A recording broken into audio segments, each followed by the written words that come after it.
Welcome to the Console Explosion podcast, where we talk about all the nerdy things that matter to us. And I'm your host, the Philosopher. These are my two guests. We might have one more joining us later on. But yeah, we were just talking about games that we're looking forward to, or games that we'd like to be remade. We just got into the topic of a long circle branching off of our main topic, which is No Man's Sky. And I have not yet played it. I've watched a lot of gameplay on it, but I mainly wanted to talk less about the game itself, but more around like the hype of circulating the game, and we'll get to other topics as well. But I guess me and Ian touched on this a little bit before we started, but just the hype that circulates a game like this, where I was talking about the idea of a perfect game, and I guess before I get too much into my opinions, I was wondering, Ian, if you want to share anything else that we talked about earlier. I don't know. The big thing to me was I'll never understand what it was about No Man's Sky that attracted a lot of this mainstream attention. Was it the gigantic procedurally generated universe that conceivably never ends, or something like that? Was that what people were obsessing about? I think so. I think it was the exploration. Yes. Yeah, but whatever it was like it's what, a 10-man development team? Probably not even that. From basically an indie studio, and it just seemed like that people were pouring so many hopes and dreams into this. To win the first, I guess, announced, what's the word I'm looking here for, where they actually had to delay release of a game, they actually got death threats from people because the game wasn't finished. And I'm like, you probably should let them develop it longer to do more.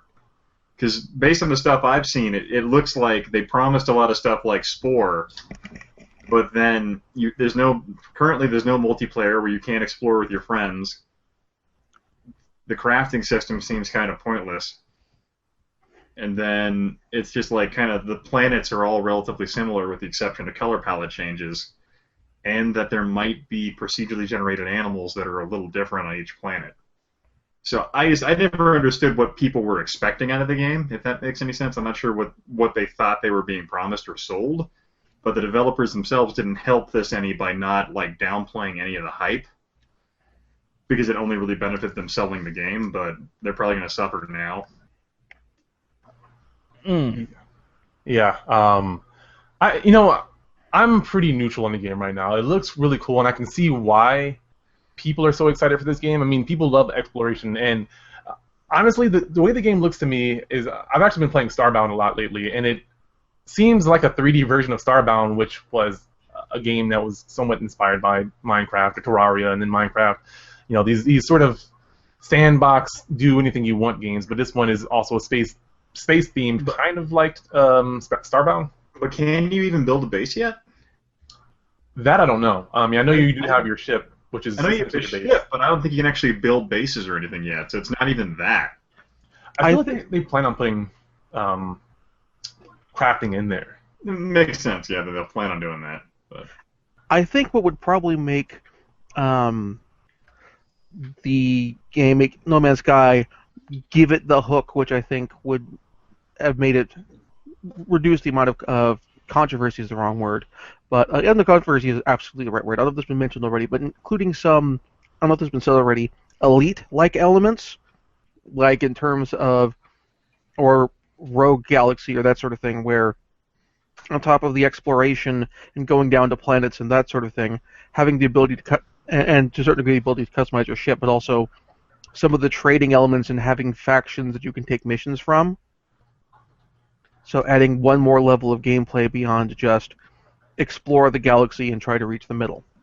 And that sort of survival-based thing with all the massive genre of survival games like 7 Days to Survive and that sort of thing. Mm-hmm. It just seems like based on a lot of the feedback I've seen online for it, it seems like they've just basically released an unfinished game that has a lot of stuff to it, but it's very bare bones in the sense that there's not much else you can do outside of explore and name things, which I think is potentially a really fun thing if you enjoy trying to get to places first. But yeah, They will probably blackmail to release the game. Well, no, they had a release schedule, and they're like, oh crap, we have X amount of funds to last it this long. Yeah. or we can launch the game now and just cash out with what we can get. Did you hear about a news reporter reported on the news that the game got delayed and he received death threats? The news reporter did, or the game developers did? No, the news reporter. He reported that the game got delayed. Now, it's one of those weirdest things. I reported on something, and you're going to give me a death threat because you didn't like my news? Hey, but since the delay is still going to happen anyway. I heard about this, and it's completely flabbergasting to me. Killing me isn't going to get your game any faster. It blows my mind. Why send this guy a death threat when he has nothing, like literally nothing to do with the game? Blame the game developers, but do not send death threats. That's the kind of mentality that really ruins it for the rest of us gamers. I feel we already have this negative stereotype on us as these people who can't function in normal society, and then we have people who are tossing out death threats because they're not getting their way, like a little brat. They're acting like a spoiled brat essentially. Well, it's probably the same person that got overhyped for No Man's Sky. Literally that same group of people that are like, oh my god, there's going to be 16 quadrillion stars we can explore? Yeah, okay. I mean, I have some people that are excited about the game. I haven't talked to them to see if they like it or not yet. I feel like this is almost that Peter Molyneux effect, where, now I can't remember if I'm saying his name right, but Fable. I remember Fable. You say his name right, by the way. It is Molyneux. I remember Fable. And I remember more so importantly, and I've worked at GameStop, so I've seen and felt this feeling a bunch of times where you're just really looking forward to this game that scratches all your itches and just is. I wish I could find a better word, but the perfect game where you can see yourself playing it forever because it just has that many things to do. And I almost feel like it's not completely the developer's fault because their job is to market their game. They're going to market their game the best way they can, but I feel like a lot of people who, and I've been part of that crowd, but just get overexcited for a game and hype it up in our heads more than they actually mean it to be. We just causes excitement and is essentially this huge letdown. I mean, sometimes the games do exceed our expectations because they aren't as high, or sometimes they're just really great games, but when things like this happen, it seems like the game that actually is really good. It does really well at first, but then everyone's like, "Oh, this isn't what I expected." I'm gonna rag on it now. The thing about Fable, I knew nothing about that game when I first bought it. I just bought it because I wanted an M-rated game for my Xbox, and I liked it for what it was, but I knew nothing about the hype until later on. Right. Yeah. So you probably were happy with it. Yeah. Yeah, I was happy with it. Then when I heard about the lost chapter, I was like, I gotta get the lost chapters. It's gonna be so much awesome. And again, I knew nothing about the hype, but I bought it and I was pleased by it. I completely. Sorry, go ahead. I was saying I just really liked it. I knew nothing about this whole hype train around the game. I completely get where the sentiment kind of comes from because, I mean, I was to a certain degree playing tabletop role-playing games much more before I got into video games. And the thing you hear about in the tabletop RPG space is you have the people who are in their RPG campaigns and they play them for decades and decades. There was a D&D Dragon Talk podcast where they interviewed these guys and running a D&D game basically since the late 70s, early 80s, same campaign. And coming from the RPG space, I get wanting the Ur game, the game that has everything you possibly want in the game when you want to play a game again. And that's what you get with even RPG books too. You get things like the Hero System rulebook and stuff, which is meant to be. It says right there on the cover, the ultimate gamer's toolkit. It's the game that you can run any game in, and it's the so that mindset. So I can see taking that mindset to the video game space because there's that appeal there, where you want to spend your $60 or whatever and just have the game that's the only game you want, only game you need. It's the perfect long-term game. And I can see with Spore going, this is that game. This is that perfect long-term game. I'm going to explore a massive galaxy and explore thousands of worlds, and with the assumption being presumably, oh, there's going to be other bits to this. It's a assumption people made, and assuming makes an ass out of you and me. But it's definitely a situation where they make the assumption, and I agree with what Tyler said, that developers didn't do anything to quash these assumptions.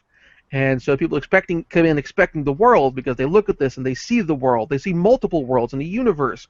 They can do anything and go anywhere. And it doesn't fulfill their expectations. Mm-hmm. Yeah, and is that, for any of you guys, do you think that not meeting that expectation is the fault of the developer or the player, and why? That situation, I think, is entirely. Oh, sorry to interrupt you, Tyler. Do you want to go first? Nothing. I was about to say, I think it's a bit of both. It's the developer's job not to make it too much hype about it, but it's also the player's job not to get too much hype for what they're saying. Mm-hmm. Yeah, I was just thinking about, like, I got pretty hyped for Spore when that came out, and I thought, like, when I played it initially, I liked all the stages, and I essentially absolutely hated the last space stage, thinking that part was just literally a complete waste of time, considering you did the whole civilization thing and then it ended. But that was a good example of a game that, like, it had a lot of really good press about it and the stuff you could do. But ultimately, I wasn't disappointed with it because I wasn't expecting it to be this, like, grandiose thing they were trying to sell it to be. But I think I just have really low expectations of games now, based on... Because I remember, like, I used to read PC Gamer as a kid, and PC Gamer used to promise all kinds of outlandish shit about the games that would come out when I was younger. Most notably, a game I really liked was called Republic, where it was this game where you basically plot a revolution and take over a country. And in the PC Gamer, it talked about all these elaborate things you could do to take over power, but in reality, the PC game turned into nothing more than basically an automated board game in some respects. So it was kind of like... what are you going to do with that? So I guess I've gotten burned by the hype train too many times to really just invest in these things anymore. That's just me. Yeah. I don't know if y'all remember Battle Cruiser 3000. You know, I own that, and I never got it to work right. Yeah. I never heard of this game. What is it? It's like another Battlefield game? Like, Well, Battle Cruiser 3000 is, I almost describe it as No Man's Sky before No Man's Sky. It goes way back to, like... is it 98? Yeah, 98. Is by a guy named Derek Smart, who, now that we've said his name, he will probably show up in the chat or on the site and flame us to death, because he's got, like, freaking Google search alerts for his name. There used to be an article about this on GameSpy, back when GameSpy was a news site that existed. And basically his whole thing was, like, Battle Cruiser 3000, it's a space sim, you could fly around your spaceship, you get the space battles, you had a big battle cruiser you can go and walk around on the inside, and you could fly down to a planet's surface and do missions on the planet's surface, and go anywhere and do anything, and this big super hyped thing, and then as it came out, as you've mentioned, it was hard to get the darn thing working, and if you could get it working, it didn't actually look that great, and the missions didn't play that well. I think I got it to work once, and I was able to walk around on the ground for a minute before my computer kept crashing. I guess I never knew how to get that thing to work, but I remember reading the box for it, and it was like, fly in a spaceship or be in a ground army. Do whatever you want. I'm like, yes! This is the game for me! And I never got that shit to work. That's upsetting. Yeah. Oh, I don't know. I got it out of a bargain bin at CompUSA, so I wasn't too disappointed. I'm sure there were people that bought it for like the full $49.99 when it came out. Ouch. I think the last game I got really hyped for was Watch Dogs. I didn't consider it as a big deal when I first heard about it, but after he had a certain employee who wouldn't shut up about it, and ended up getting me excited about it. But once you get the game, you find out the driving the vehicle sucked. Well, and the graphics weren't as good as the initial E3 video. Oh yeah, I heard about that. Apparently they were using PC to run it. Even the PC version didn't have that graphic palette unless you did some serious mods to it. Yeah, apparently someone hacked it and released the patch for it. Yeah. I heard about that. Oh no, even though I liked the game, I thought it was okay, but it wasn't as a great of a game that people made it out to be. But I am still looking forward to seeing Watch Dogs 2, because I think there's some improvements. I think this can still be a good game. I agree. Yes. So you guys are gonna find this funny, but the last game that I really got excited for was a game called Brink. I was working at GameStop. Brink, Wait, yeah, I remember. is that the furry game? No. No. Oh, am I thinking of Blinks? It's a Bethesda Blinks. FPS. Blinks, okay. Yeah. So it was a it was published by Bethesda, developed by was it id? No, it was developed by the people who did Wolfenstein Enemy Territory, which wasn't it, Yeah. it was a different company. Yeah. And basically, so that you know, it was essentially like combine like maybe Battlefield and parkour, or Call of Duty and parkour, and that's kind of what this game was. It was like an objective-based FPS. I think it had death mode, but the cool thing was like you could parkour around stuff and maneuver around these stages, and it was made for parkour. So it was like almost like an acrobatic FPS, and I love the idea of that game. And I remember all of us at work being super hyped for it. Like I was working at GameStop, so I was selling tons of pre-orders. So not only am I like excited for this game, I'm getting other people excited for this game, talking about it, showing them the game, because all the marketing was fantastic, because Bethesda's good at marketing. At least I think they are. And the game looked fantastic, and then I even thought the game played fairly well. But the issue was that the game was broken, the lobbies were terrible, and you couldn't really get into a match and stay in a match and play with your friends, and that like ruined the whole entire idea of the game, because there was not really a single player. Yeah, there was zero single player campaign for it. That was like one of the primary issues with it. And oddly enough, for Brink, it was debuting at PAX 2012 when I was there. And so I have like 2 T-shirts for that game. Oh. And the funny thing was, I thought about picking it up, but I'm like looking at my buddies playing, and I'm like, there's no single player. So literally, this whole elaborate story they developed for this game, they're not going to do any development on that or anything. It's just basically solely based on the multiplayer gameplay element, which didn't seem like it was. I mean, it seemed like it had fun mechanics initially, but it just seemed like it got stale pretty quickly, unfortunately. Yeah, it did get stale really quickly. I mean, it had different roles and whatnot, like you had the medic and the assault and stuff, but yeah, that was the last game where I was like, you know what, I need to pay closer attention to these games and start getting more skeptical. And that's when I think I transitioned from like the excited gamer looking forward to every game that comes out to like this very cynical, this game is never going to be as good as people think it's going to be kind of mentality. And I never really noticed that until like today. But yeah, that was a game that like switched me to be very skeptical of like any game that appears to be perfect. That's why I don't really get excited for games nowadays unless it's like something that I'm nostalgic about, like Metal Gear. I'm irrationally nostalgic for that game. Not anymore, because fuck Konami, but in the past, like things like that would get me excited. If another Zone of Enders comes out, and which I know won't, because again, fuck Konami, but if another one did happen to come out, I'd be super excited for it, even if it was bad, just because of nostalgia. Have you heard? But Konami's financials came out because they're still a Japanese company. They still have to announce put out their quarterly financial statements in Japan because they're still publicly traded. Mm-hmm. And while they had a financial, their profits were up from previously. It wasn't from the pachinko division, which they killed their video game division for and poured all their intellectual properties into. In fact, their pachinko division went down in profits. And I'd actually remember hearing something. I want to say it was from the guy who wrote like Tokyo Undercover to Japan Undercover. It was a book. He's an American journalist working in Japan. He wrote a book about the Yakuza.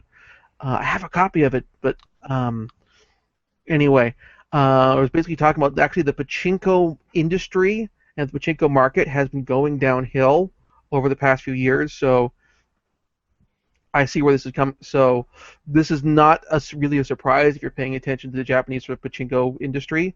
But the video game side of the company is doing better. And so consequently, you have like Konami USA and Konami's PR branches trying desperately to go into damage control because they realize, oh God, we killed Peter to pay Paul, and it's not so much that we paid off Paul, we made a payment, but now Peter's dead and we can't get any money from him. What do we do? The Konami CEO literally knows nothing about video games. Konami's financials in Japan are weird because they have a big business in fitness gyms. Like they own the Japanese equivalent of Gold's Gym or 24-Hour Fitness. They have the pachinko piles, the pachinko machines that they make. And there is a certain degree of a mindset, from what I understand in Japanese business, this comes up in the anime industry as well, of if it ain't local, it don't matter. If it isn't domestic, it doesn't matter. And this particularly happens if you get businesses which are a particularly xenophobic or kind of racist head, where they don't consider that, hey, Gaijin have money too, and Gaijin want to spend their money on our products and can be interested in our products, and they're a potential market we can tap. Some companies are better into this than others. Well, that's always been kind of a Japanese issue, though, where they exclusively focus on the Japanese market and they kind of ignore the other ones. Even Sega had that problem when they launched the Dreamcast. Because they lost the domestic market in Japan to the PlayStation 2, even though they were pretty much doing really, really well in the United States, they're like, nope, we're done, throwing in the towel. Just going to take all the losses we can and just sell out all these systems at a loss. Why would you do something like that? A lot of really bad decision making on Sega's part, just because they got really cocky after winning the 16-bit wars and went into the 32-bit wars like idiots. There's a great book about it called The Console Wars. I highly suggest it. But that's an entire topic we cover later. But yeah, Japanese video game companies tend to focus on the Japanese market because it's what they know most of all, and oftentimes to compete more effectively in the American market, they kind of have to regionalize a lot of their games because some of their games are just really Japanese and just don't work in the West. I just recently bought a very, very weird game that I couldn't believe is coming out in the U.S. and I just bought it. It's called Galaga. It's called Galaga Double Piece. Oh yeah, I heard about this. Yeah, they covered the first game as an import on Giant Bomb, and I remember seeing that and going, this is kind of iffy and kind of skeevy. But yeah, I do completely get this because there's also a certain degree with this as well where I kind of understand some of the decisions here, because when you go into the U.S. marketplace, you are potentially competing. You are going up against big AAA publishers with big AAA budgets. And Galgun and Akiba's Trip, which is much better than Galgun, but it's still kind of an otaku bait game. Is it still perverted? That's that face you made. Oh man. It is kind of perverted. It is equal opportunity perverted, I will say, because you're not just taking the clothes off girls, you're taking the clothes off guys too. Well, if you pay the $90 DLC, the clothes will be taken off. Okay.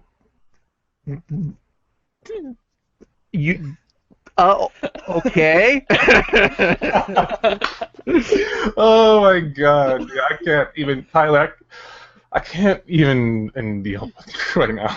Yes, I found this game out because I clicked on some random YouTube video talking about there's a $90 DLC for this game where you can see through the female's clothes. And get this, it was not a mistake. That's actually how much it costs in Japan in yen value.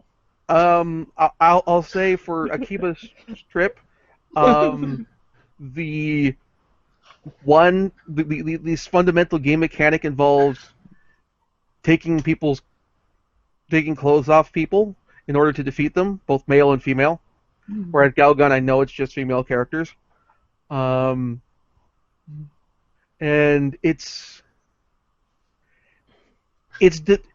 for a game with that premise, it's handled a lot more tastefully than you'd think when describing the concept in a complete void.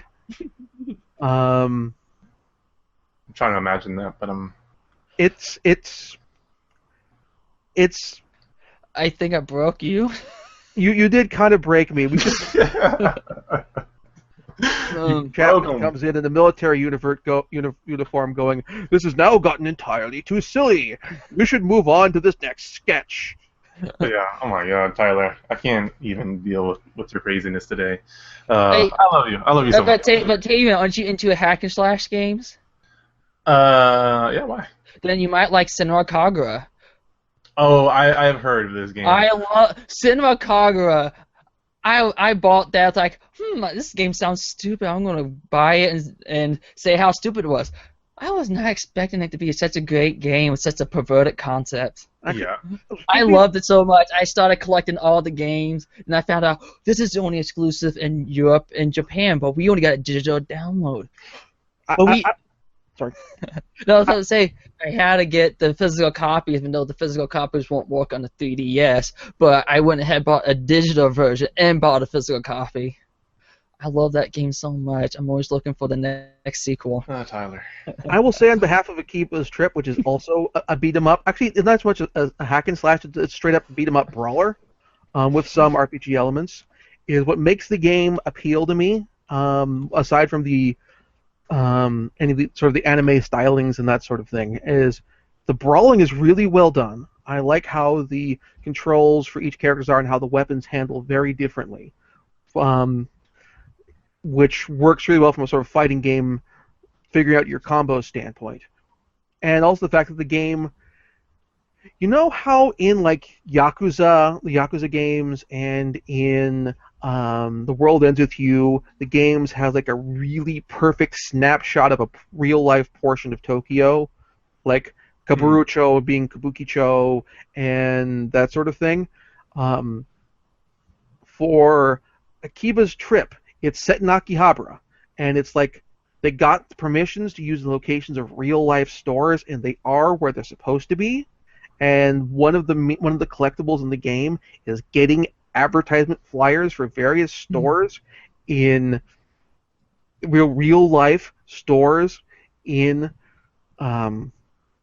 Akihabara, and that really makes the game work so well. Plus the whole thing of you choose your character's costume and that sort of thing, so making your character look cool, finding the right weapon that fits with your play style, and boosting that weapon's abilities so it's badass. So once you find a weapon that controls and has the animations that work the way you want it to, you can just stick with that and just feed all these other weapons that you collect into it. It's great. It's a super underrated modern brawler. You've kind of touched on a topic we might have to talk about in another podcast, but I'd like to at least address it to see what you guys think. But it sounds like what I kind of caught from that was the idea of how powerful marketing in video games can be. I think it's kind of relevant with the whole Pokemon Go thing going on right now, but essentially they were marketing these locations if they were businesses at least. Yeah. Right. Yeah, these were businesses. They're basically literally marketing and literally putting their ads in the game. And if they physically went into the store, they got something in the game. So in the game, not all of these stores in the game were that you get ads for in the game.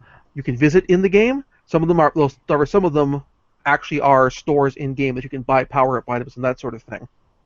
They didn't have any promotional deals where if you go into the store with, say, oh, I have my copy of the game, I don't get a special deal or anything like that. But it's getting the name out to people that these stores exist and where they are, which made it really neat. It's something that, again, the Yakuza games, because it's not actual Kabukicho, it's Kamurocho, it's the serial numbers filed off version. There aren't necessarily that many real stores there. There are some, like there's the Sega arcade is where it is in the game. I think a few of the bars are actually there if you go to the real location, what I've heard from people who've been to Japan and gone to Kabukicho. I'd say the Club Segas are pretty badass in Tokyo. Yeah. What is this Club Tokyo you speak of? A Club Sega, like Sega never really went under, but they stayed in the arcade business pretty heavily. If you go to Tokyo, they have these things called Club Segas, which are basically like multi-story arcades. And so like you go into them and they have just like literally it's like 15 store, like, because they build it like it's a skyscraper in Tokyo, pretty much. That's an arcade, and so it's like a multi-level arcade with varying games. Like, if you get closer to the top, you'll find a lot of gambling games, like ones that literally it's like virtual horse racing where you just bet on virtual horses to win races. It's pretty cool shit. But I haven't been back to Japan since 2004, but no, 2005, sorry. But it's pretty cool shit. Like, one of the cool things they have is in Japan there was a big deal with the arcade games there where they had like these army arcade games where you had to buy card sets and you deploy your cards on a pad, and then you would move your cards on the pad against the other army, and other players would have their own card sets of armies that would virtually fight you on the screen and shit. It was pretty cool stuff. Well, damn. Yeah. I'm going to this Tokyo place. You got to go to Japan, like Akihabara. I've never been able to say it right. Akihabara. Akihabara, yeah. When I was there, I had set out on a quest to buy a hentai game. So I guess I'm like, I'm going to buy one just before I leave the country, just because they're so freaking weird here. Did you find one? I did, and what I discovered was that the store I went into, it was a multi-story electronics store, and every level you went up, the pornography got progressively more hardcore. And so, like, I hit like the fourth story, and I was like, I've gone too far. This shit's way too weird, man. I've gone too far. I actually found a hentai game. I was at FanaFest. You bought it, didn't you? Fiber Black. Oh, yeah. I have actually heard of that. Believe it or not, I don't know. I should comment. I actually played. It's not too bad a visual novel. It's not too bad. I actually made some choices and died. Yeah. See, here's the one I picked up from Japan back in the day. Oh, Sexy Beach 2! I told myself I wouldn't leave Japan unless I picked this up. Or unless I picked one up. Did you play it? Did you play it yet? Yeah, it has support. It's a game where you have to treat the ladies nice. You have to treat the game. You have to treat the ladies nicely. If you treat them nicely enough, they take you back to the hotel. Oh yeah. It's like a really pornographic ripoff of Extreme Beach Volleyball. Kind of like it's just funny as hell though. Dude, Xplay actually reviewed that game. Oh, they did? They did. Adam Sessler did it. Oh, that's funny. Oh wait, was that the one where he's like screaming? I think I just found the thumbnail. This me breaking or? Oh man! But it was just I don't know. I was a lot younger, and I guess I decided like this. You can't if you go to Japan, you can't leave without taking freaky porn back with you just to mess with your friends. That's what you have to do. Customs apparently is cracking down on that more now. So be careful what you buy. Like they're I guess don't buy anything that looks like it's under the age of 18. Yeah, don't buy lowly. Don't do that. You can go to jail for that one. Don't buy lowly, people. Lowly, yeah. You just figured I'd share that adventure. It was just fun shit. Thank you for sharing that story. That was. Is he wearing a Cheetahman shirt? Yeah. Of course he is. Oh my goodness. Oh, here we go. So check out his video on the Cheetahman. It's actually kind of a funny video. I'll try to put a link to that down below. Here's another hentai game. It's for the Mega Drive, Sega Genesis, Divine Ceiling. What has this conversation turned to? It turned into apparently what hentai. I only have the one that I bought over 10 years ago. I don't own any yet. I got to step up my game, guys. I got to step it up. I don't know. You don't have a game. You don't have a game collection unless you got some type of weird Japanese shit in there, man. That's all I gotta say. Oh, the closest thing I have is Samurai, Way of the Samurai 3.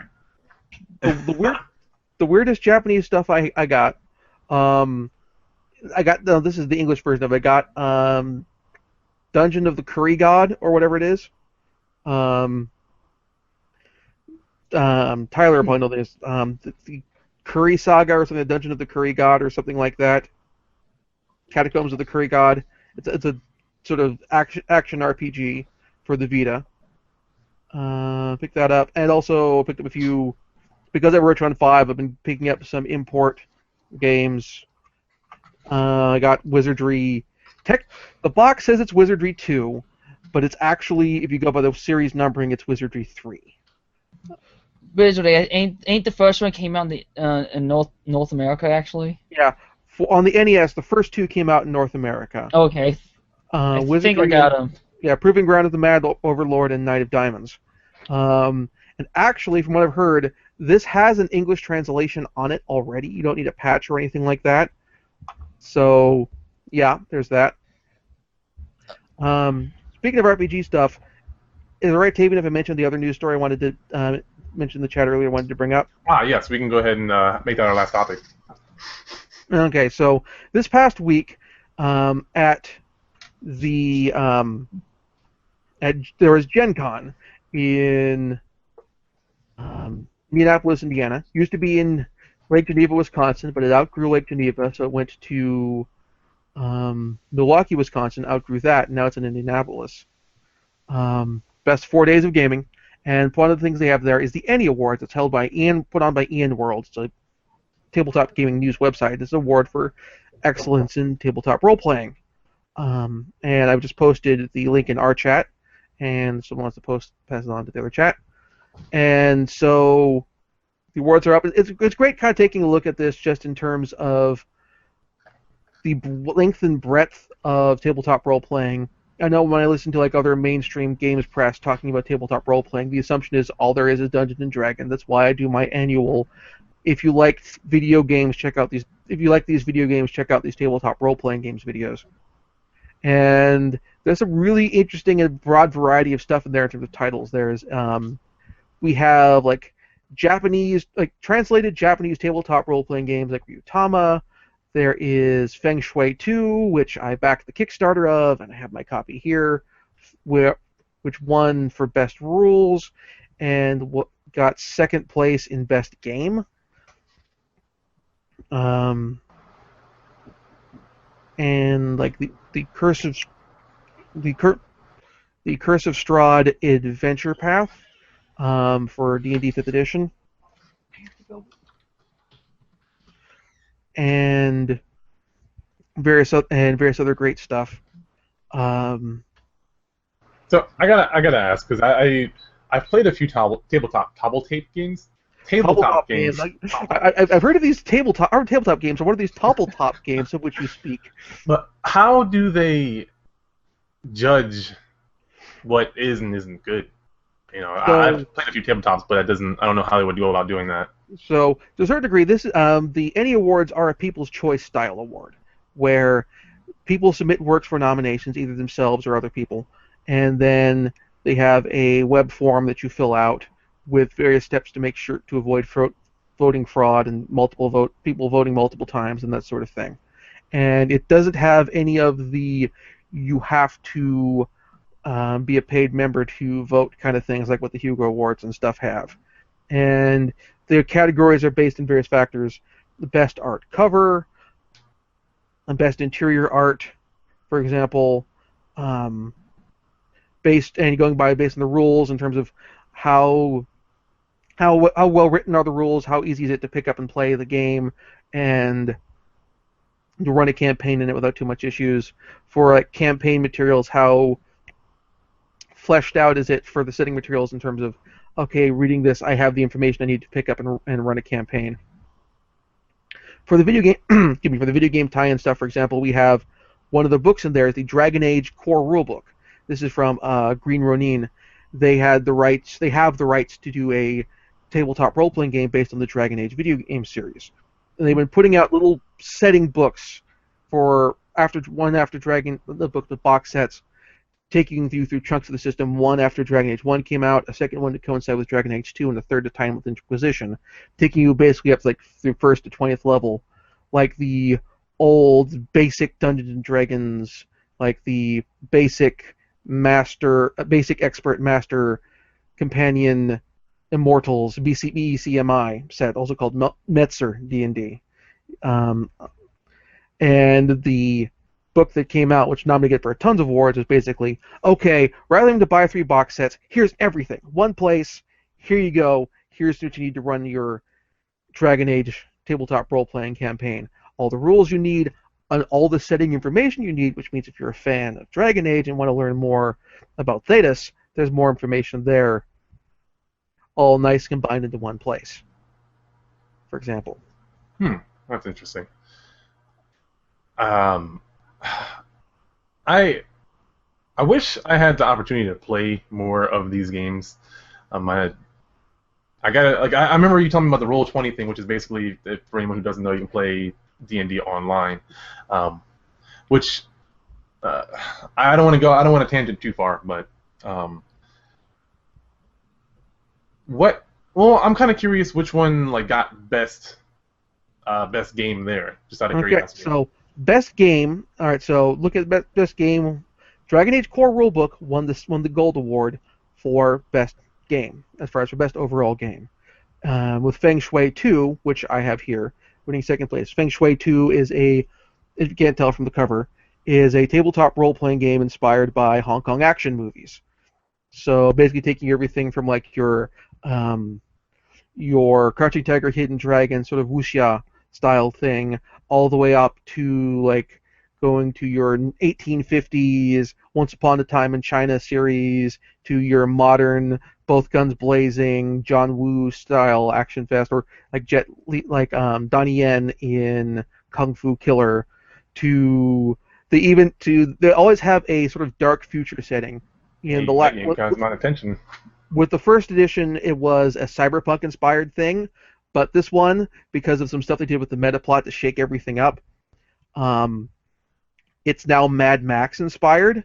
So it's your Mad Max Desolated Wasteland, so it's got stuff in there for vehicle stunts and doing action scenes and big vehicle chase things like Mad Max Fury Road.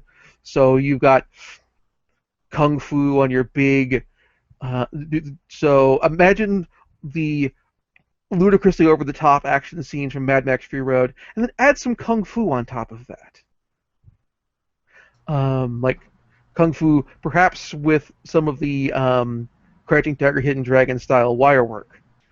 Or if you've seen the Detective D movies on Netflix or Hulu, something like that, or with the Ip Man movies. We give you an idea.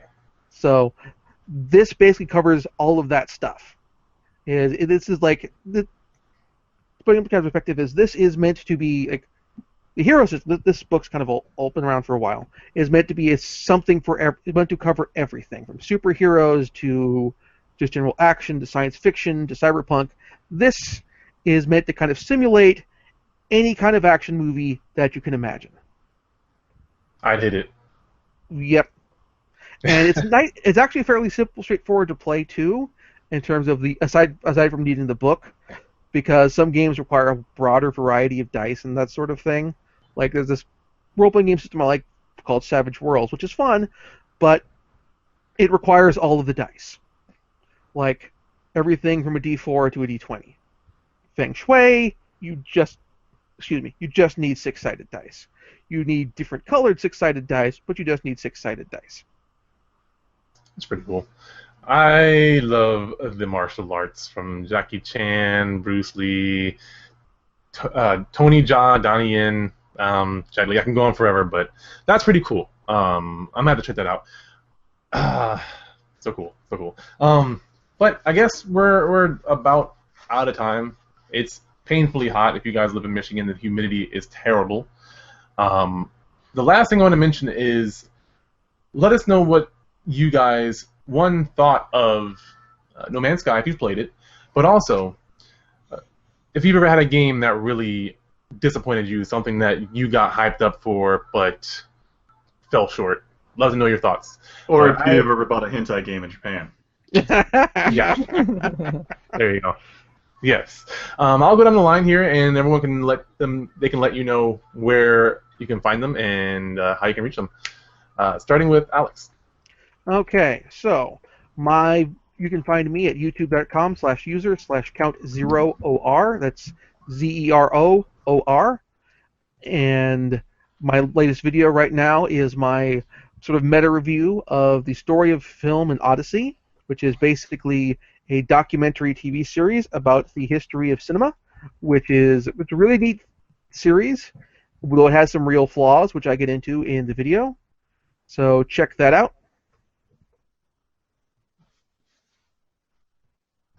All right, and Ian. Yeah, if you want to watch my stuff, you can find me on YouTube, youtube.com/historicnerd, or on my website, www.historicnerd.com. Or if you want to bug me directly, feel free to say things to me at historicalnerd on twitter.com. I tend to respond because I don't have much to do during the day, so feel free. Sounds good. And Tyler. Yes, you can find me on YouTube, the Video Game Hunter 32, or Hot Anime 32. They will both take you to the same channel.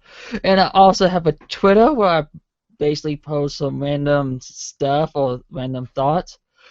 And I also have a furry account on fursuit.com, Video Game Hunter. Poke me if you're a furry. Well, also, the only way you can really effectively find him is by searching Hot Anime 32 on YouTube. That's how I find him. Oh, yes, because I was not planning to use the YouTube channel at all until I decided I want to try and make videos, and I got so into it. And then he blowed up. One video did blow up pretty well, and it's the only video I'm actually making money off of. Damn, this guy over here. I made about like $2 off my Red Dawn vs. Red Dawn video. Yeah. Hey, there you go. I made over like $300 off the cupcake video.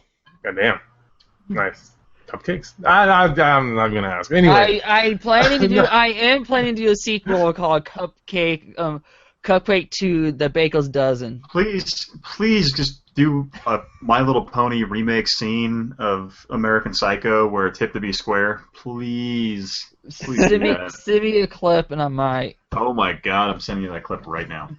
Yeah. And, of course, I'm your host, The Philosopher. You can find me always, of course, on theconsoleexplosion.com, as well as all these fine gentlemen here. You can also find me personally on my Facebook at Philosopher, facebook.com/Philosopher, youtube.com/ThePhilosopher, and Twitter at ThePhilosopher. But as always, thank you guys so much for watching, and I'll see you next time.